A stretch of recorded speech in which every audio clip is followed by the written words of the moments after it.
Hello, I'm Stacy Smith, and welcome to another edition of Around the Table, Politics 2020. This is where we discuss the political state of things and some other thoughts of our great array of panelists. Let's introduce them to you right now.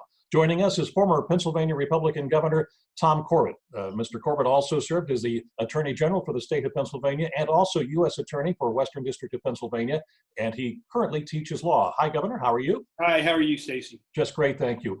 On the other side of the table is the former chairman of the state Democratic Party here in Pennsylvania, Jim Byrne. Jim also served as chairman of the Allegheny County Council and also as mayor of Millvale, and Jim is an attorney in Pittsburgh. Hi, Jim. How are you doing? Hello, Stacy. Good to be with you. Good to be with you also.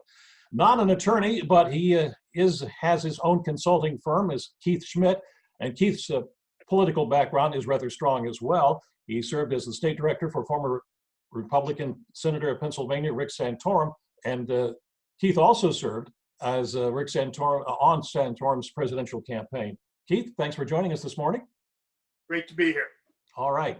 Amanda Green Hawkins is a Democrat and served as a national committee woman to the Democratic Party representing Pennsylvania. Amanda also served on Allegheny County Council and is currently an attorney for a major union that is based here in Pittsburgh. Hi, Amanda. How are you doing? I'm doing quite well, Stacy. Thanks for having me. Well, it's great to have you. Also staying on the Democratic side of the aisle, if we can, we turn to the great philosopher. Well, at least he tells me he's the great philosopher. That is Joe Misty. Joe is a familiar name in Democratic politics in the state, having worked in the front and behind the scenes for a long time. Hi, Joe. How are you doing? Hey, Stace. Good to be with everybody. Good to be with you. I should also note that Joe teaches law at Duquesne University, and believe it or not, both Joe and the governor on different political sides of the fence can get along at Duquesne University, and they get along here as well. As I like to say, together. Pardon me? And we teach together. I know. As I like to say, politics affects what happens in the world, and sometimes what happens in the world affects politics. And again, this week, politics is being affected by the life around all of us. Last week, we discussed the killing of George Floyd and the demonstrations that followed. Soon after our discussion, the call became louder for police departments to be defunded. There are those in Pittsburgh and government as well who are calling for major changes. So I will open it up with you, Keith, to begin with, and the rest of you jump in when ready. What do you feel about defunding police departments? Well, certainly I have a real concern with that. I have a concern with all the knee-jerk conversations we're having right now in America. America is in turmoil. We really need to find a way to lower our voices for a period of time. We need a period of calm. We're now facing the fact that 10 major U.S. cities have curfews. 5 states have mobilized the National Guard. This is sometimes the worst period of time to be having effective conversation for long-term change. I think what we need to do is come to grips and bring some civility into the conversation. And once we lower our voices and once there's some period of calm, I think then we'll have a much more substantial conversation about where we need to go. Real change is absolutely necessary, but I always caution people from making large changes in the middle of a crisis. Let's get through the crisis and let's settle things down a bit, and then go back to the tables with some debates. Stacy, I think that the conversation surrounding defunding the police has a lot to do with where people want to see resources going to really help people. Now, we all know that law enforcement does in fact help people. When I see people outside fighting, maybe someone pulls a gun on someone, I'm going to call the police, right? I'm not going to call a social worker. So I do think it's important that we have law enforcement to enforce laws. At the same time, I don't want to see law enforcement burdened, I would say, with some of the social responsibilities that belong with people like social workers and other people who are trained to deal with issues. For example, if someone's having a nervous breakdown, do we need an armed response for someone who is in a mental health crisis? Do we need an armed response for homelessness? And I don't necessarily think that we need that. And I think that police resources could be better used fighting crime and other matters than perhaps taking on all of those social issues that they have had to take on over the years. Well, I would say we're talking about the word systemic is being used a lot in this, and if you're looking at the system has changed quite a bit over the last 50 years, at least 40 years that I've been involved in it. And Amanda, you're right. Police officers are expected to do much more than just enforcing the law. And it's because of decisions to defund mental health care and closing some of the hospitals that were there. And you see that in the increase in the prison population of people that probably should be in an institution and being taken care of that perspective rather than in a jail institution. So those changes that were made 40, 35 years ago are having a direct impact on what law enforcement has to do today. And it's changed law enforcement, and it's changed the perspective of people of law enforcement. So when we talk about defunding law enforcement, I think we're really talking about changing our funding system for the entire system, school safety, mental health, many other areas, and get police officers back to doing policing. And I agree with that, Governor. I think that's what now, granted, there are people who are basically talking about defunding police, period. But there are those who are more in line with what we're saying, where there needs to be allocation of resources to get people help where they need it. So police are free to do true law enforcement. Isn't defunding an unfortunate term? It's Yes. it has us talking about a lot of issues that really are distracting us from the real issues here. The truth is that evil exists in the world. We need armed police officers to combat evil. But unfortunately, we have dumped all of social ills on the police over several decades. And one of the reasons is that they're a 24-hour workforce. So no matter what comes up at what time of day or night, they're the ones that are there to be called. And maybe it is time to begin to split off many of these functions that do not require an armed response and have them performed by trained professionals in those other fields. I think we'll get there. I differ with Keith a little bit on the timing of this. I think that I think we need to take advantage of the momentum here. This is something we only see generationally in America. And when we do see it, it often results in sweeping and meaningful change. It often takes us in a different direction. And I would be afraid to let this momentum pass without seeing some meaningful initiatives to change how we do things as a society. The conversation has begun, Professor, in that regard. And unfortunately, as we're seeing, sometimes it takes a crisis of historic proportions to get people to focus on an issue or a problem that has needed to be addressed for a very long time. And that's what we're seeing now. As someone who served as a mayor for 12 years, I don't like the word defund either. Law enforcement is necessary. Policing is necessary. But there are issues. There are no doubt, and there is no dispute that there is a problem in law enforcement right now. We need to fix it. The conversation has begun and it must continue. And I do support what I'm hearing from Vice President Biden. He doesn't think that this word defund, to eliminate policing, is a viable option in this society. But having criteria, fixing the problems, and setting guidelines is something that we need to do at all levels of government to fix a system that needs fixed. You know, in 1969, I was an exchange student to Jackson State College in Mississippi, traditionally Black public university in Jackson State. When I got there, I was told stories of the killing at official hands of innocent Black citizens throughout the South, but in particular around Jackson. And exactly 1 year after I left, there were two more killings, the result of a police assault. And I was shocked, as a young man, I was shocked at the casualness with which these tragedies would be discussed.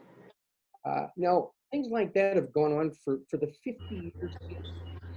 And I continue to be reminded of my days back then.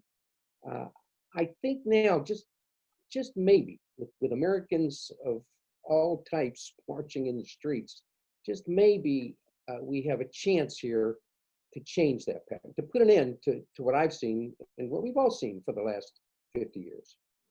Well, that leads to something that Oprah Winfrey has said, by the way. She hosted 2 discussions, and I liked her opening comment, and that is this the moment we finally change our country, where people recognize systemic racism for the problem and the evil that it is? Where do we go from here, and what is it that we really want? It's a good question. And it's not a question that can be resolved in 30 days. It's not a question that the legislatures can come in with a couple bills and it's going to fix it. We didn't get here in a 30-day period. We got here, if you look over our history, this has been part of our history for a very long time. But we do have a change going on in this country. Technology is very important in that change for both good and bad in some cases. And I think it's going to take, unfortunately, you're probably not going to want to hear the word patience, but it's going to take patience if we're going to do this and we're going to do it correctly. A quick fix, to me, is never the best way to go. I want a permanent fix to go. And so where do we start? I think we have discussions like this. When we have moderated discussions in every major city, and we sit down and work on this together. The question to me is, will that get through the summertime before the attention of the public moves on to something else? But I think that it depends on who the governor is saying should be patient. Because for many people who look like me, we say we've been patient long enough. Right. And we are looking for change. We want equality. We want it now. And we're tired of seeing bodies in the street, tired of seeing bodies in the streets. And I think that what we need, in an answer to Oprah's questions, one of the things that we need is to complete the work of Reconstruction. Reconstruction was interrupted by white supremacists, by the Ku Klux Klan, and true equality was never reached for African Americans, for former slaves, because that was not what they wanted. And because of that, there's a group of people who were systemically segregated, put behind, treated like worse than second-class citizens. And that's the legacy that we're dealing with, because the work of Reconstruction was never finished. So do we need to go back to the late 1800s and finish Reconstruction? In a sense, we do. That's the work we need to finish. Well said, Amanda. Absolutely. The Civil War was won by the United States of America. The Confederate States of America lost. Reconstruction began, and then you had interference by white nationalism, by the Klan, and by others who did not want to let that heal, did not want to see the reunification of the Confederate States in the United States. So that conversation was never allowed to finish or come to fruition. And it didn't help matters that and we're seeing it now. It doesn't help the conversation, Governor. A quick fix. These attempts to rewrite the history or to not really address what the seditionists in the Confederacy were really all about has not helped the conversation either. Seeing what's happening now with respect to these monuments or the names of these bases is a reaffirmation that those statues of those slave owners or those Confederate generals or those Confederate presidents, they stand for sedition. They stand for treason. They stand for enslavement. They should not be glorified. If you want to see who they were or what they were about, go to a Confederate Civil War museum and look at them there. That did not help the healing. That did not help the Reconstruction. So what we're seeing that we've never seen before is a conversation by rank and file Americans and others that we cannot mischaracterize history and what those individuals really stood for. Agreed. Keith, you any comments? No, I mean, everybody's making very good points. I do tend to agree with the governor that, and I agree with my fellow Democrats on this panel in that I think what has happened in America has created an opportunity for change to happen, and we have to seize that moment. I get that completely, but I also agree with the governor and to our other panelists who said this goes back at least 50 years. Some say over 100 years. And if it did go back that far, we can't think that we're going to snap our fingers and some city government or county government or state government or federal government is going to fix it with some quick legislation. We need to come to the tables. We need to, as I said the first time, lower our voices, understand that real change has to happen. But I think we have to come together as Americans. We cannot put a dividing line between us, at the table. We need a round table. We need to all come and say, hey, the time's up. It's now time to deal with it. If it takes a month, if it takes 2 months, we're not taking it off the agenda. We're going to look seriously at this issue of America and what we need to do to change, to start the healing process, which is long overdue. So I'm for it. I'm warning against passing legislation tomorrow or next week, because we have to look at the broad situation and how we got here, and then find out how we move on.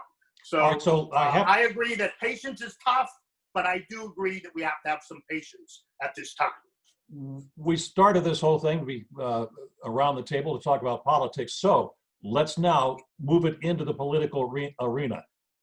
Will this affect the presidential election in any of your opinions? Well, I think this is the big issue. This is the presidential election. It's unfolding right now. It's even eclipsed our economic woes as a result of the pandemic. That will still be an issue, but this will be the lead issue. Short I agree. answer, I agree with that 100%. Yeah. I agree. I believe the president is supposed to be speaking sometime today about race issues here in America. And I don't know that that's something that he has done before. So the fact that he's talking about doing this today tells me that he understands how important it is to us and the impact on this election. I believe it's front and center. I would agree with all of you who are saying that this has now become the front and center issue coming in to the November election and the decision we're going to make for the presidency. But I'm still not going to discount the economics. I think it's going to share the spotlight. I think anyone who says otherwise is just being disingenuous. People have real economic woes right now, and whether they talk about them outwardly or talk to pollsters about it, I still think it's going to affect the way a large majority of Americans cast their votes in November.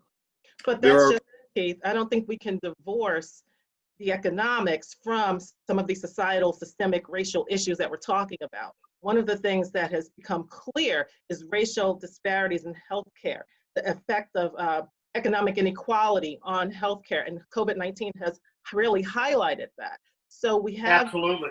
a large number of people for whom this is like the line in the sand. Where does each candidate stand on racial issues, which are the foundation for a lot of these societal and economic issues that are really affecting and hurting people? They're issues. I agree, Amanda. I agree that this issue now, the racism issue, is front and center, and it will remain there. And what is the one common denominator in all three of these crises that we're dealing with in 2020? Disproportionate effect of the COVID virus on minorities and on blacks. That's a problem. The disproportionate effect of this economic meltdown on minorities, on blacks, that's a problem. Racism.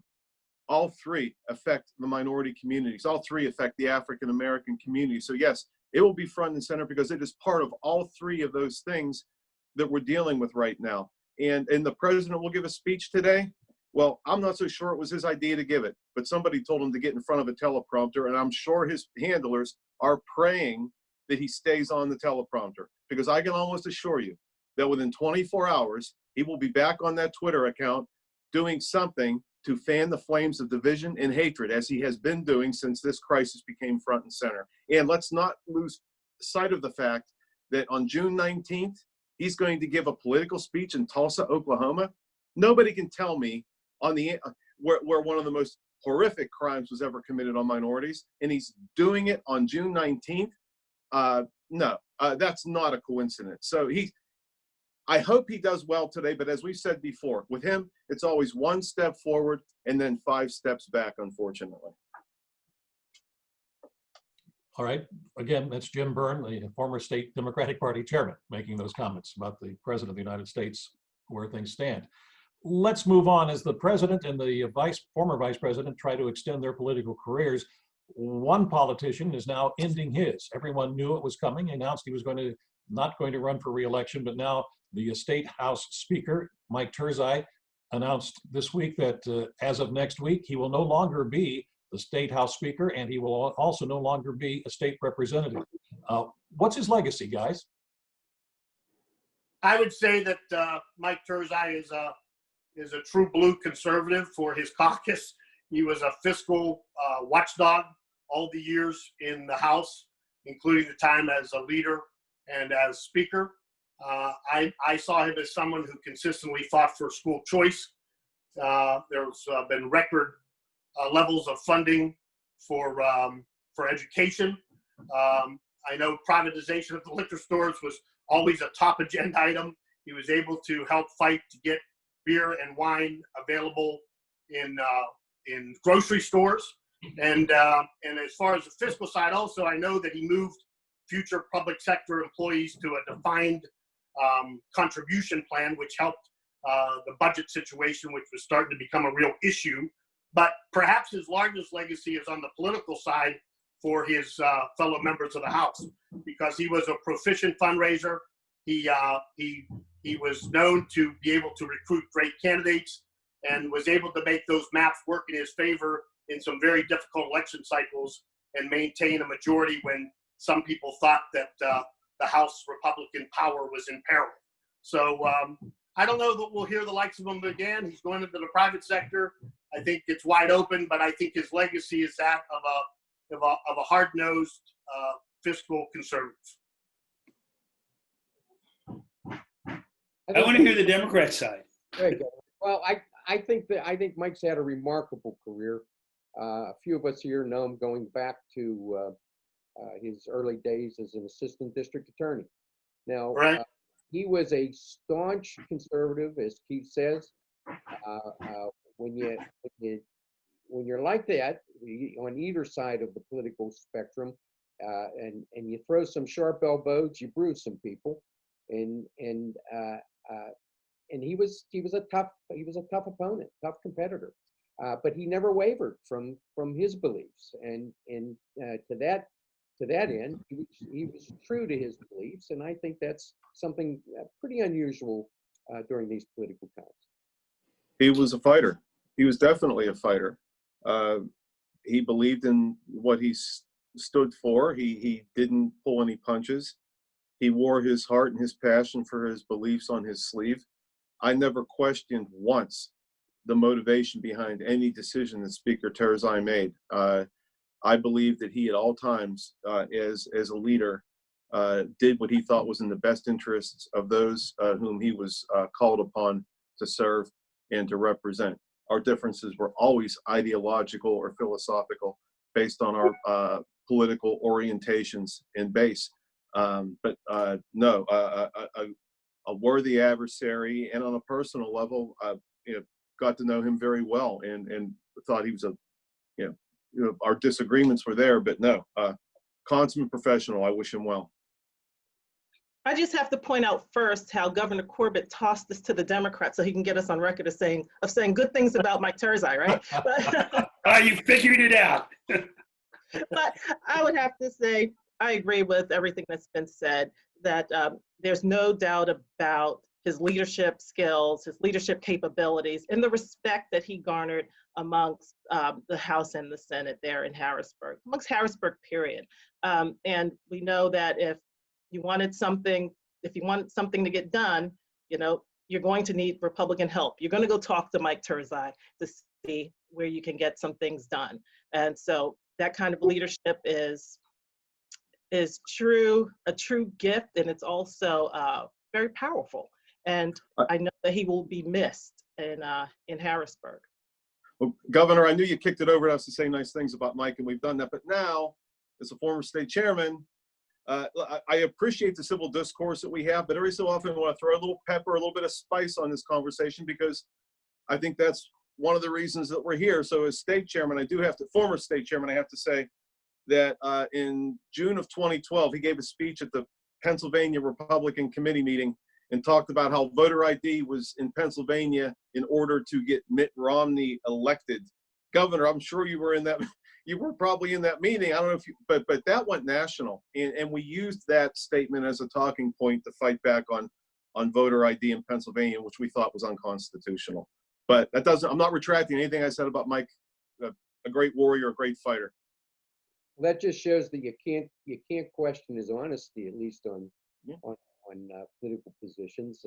He stepped up, he said it, and it was run, I guess, just about every night for months and months on MSNBC, because Democrats did seize upon it and use it to come back at him. Well, All right, Governor, your turn. I was not in the meeting when he said that. And I don't know, he obviously meant that. To me, voter ID was not ever anything about electing any one person, but to protecting the franchise of the elective system. That's why I pushed for it. I wasn't behind any one candidate at that period of time. If you look at Mike says what he thinks. And in this day and age, as we're talking right here, right now, we talked about it off air, you have to be careful what you say all the time, because you never know when this little snippet's going to come back and be used out of context against you. And I'm not saying anything that he said was out of context. Let me do say that I've known Mike since he was an assistant DA. I think he was coming in as I was leaving to go to become an assistant U.S. attorney. He made it, in my mind, somewhat of a meteoric rise once he got elected to the House of Representatives in a special election in 2001. He became the speaker in 2012, I believe, or 2013. That's a short period of time to go out and garner the support of your caucus. And how did he garner that? He stated his principles. He stuck to his principles. He raised money. He helped his fellow representatives in the party. And he was able to cobble that all together to get to the speakership and continue to use it in that way. He was, as somebody said earlier, a huge fundraiser for the Republican Party and for the House Republican Caucus. He is going to definitely be missed on the Republican side. I don't want to get into, I think I know who the next speaker is. I don't know their skills about raising money. But part of being a speaker in any house, anywhere, whether you're talking about Congress or Minnesota or California or Pennsylvania, is certainly raising money for your party to be able to elect people into that house. I will tell you, he and I didn't agree all the time. I'm probably, most people consider me ultra conservative. Mike was probably a little to the right of me, and we disagreed on certain issues. Yeah, Joe and I have had these talks. We disagreed on certain issues, but we eventually resolved them. We got significant legislation passed, and in some cases, bipartisan legislation with the Democrats. And I'll talk about the transportation bill just as one. How we got Republicans and Democrats, labor and industry working together to create a better funding system to repair our roads and bridges and dams across Pennsylvania. So he was intimately involved in that. He didn't see it my way. I didn't see his way. We cobbled together an agreement, and I think Pennsylvania's been better off for it. All right, Governor. We only have, Jim, I have to interrupt you. We only have about 2 minutes to go, and I want to make sure we mention Bill Robinson, a longtime Pittsburgh City Council member. He was a state representative for years. He also served on Allegheny County Council. Let's talk about his legacy in the last 2 minutes that we have left. Well, I'll start. I served with Bill Robinson on Allegheny County Council, and he was just a great professional leader, representative. His heart truly was with his community, with the district, and he was somewhat of a mentor for me with in county council. He chaired the budget committee, and he was masterful at handling that budget. And I just learned so much from working with him, and just have so much respect for the work that he did, for the legacy that he leaves, and he will be sorely, sorely missed. Well, Tim O'Neill said all politics is local. I was chairman of the Pittsburgh Zoning Board when he was head of planning and zoning on city council. I'd just like to talk about a stylistic point here. Bill always brought a smile to your face because he always had a red carnation in his lapel. And no matter what the political issue or the tenor of the argument, that always sort of would smooth things out. Fair. As I said, all politics is gentlemen. local, according to Tip O'Neill, and no one knew that better than Bill Robinson. He never forgot where he was from. He was a great ambassador for Pittsburgh and his district, and he always was very visible and very hands-on during his 37 years in public life, and he will be sorely, sorely missed by people on both sides of the aisle. He was a tactician. I learned a lot from him on county council beforehand, and we reconnected after we both left council. I was able to spend some time with him last summer, and you could see that perhaps his health was starting to slip. But we had some great stories and recollections of our time on council together. He knew county council, and if county council is watching this, county council has the purse strings. County council controls that budget. Nobody knew that better on county council than William Russell Robinson. And when he chaired those budget and finance committee meetings, he made sure that the executive branch knew, and he made sure the judicial branch knew who controlled the purse strings. And we had serious, productive, and frank conversations about what that executive's submitted budget looked like on arrival and what we thought it needed to look like prior to approval. A true master and a good person. All right, Governor, very quickly, your comment. I said he was a gentleman. He was clearly a leader, and he was a pleasant person to be around. I loved talking with him in the hallways because he was there when I was Attorney General in '95. Anywhere I saw him, you saw that smile, you saw that red rose, you had to smile back at him. All right, well, we're smiling after this session today, and thanks for all of your comments about Bill Robinson and all of the other comments on Around the Table. Thanks for joining us. We'll hope to see you again next week on Around the Table. Hope so. Thanks, Stacy. Yeah. Take care.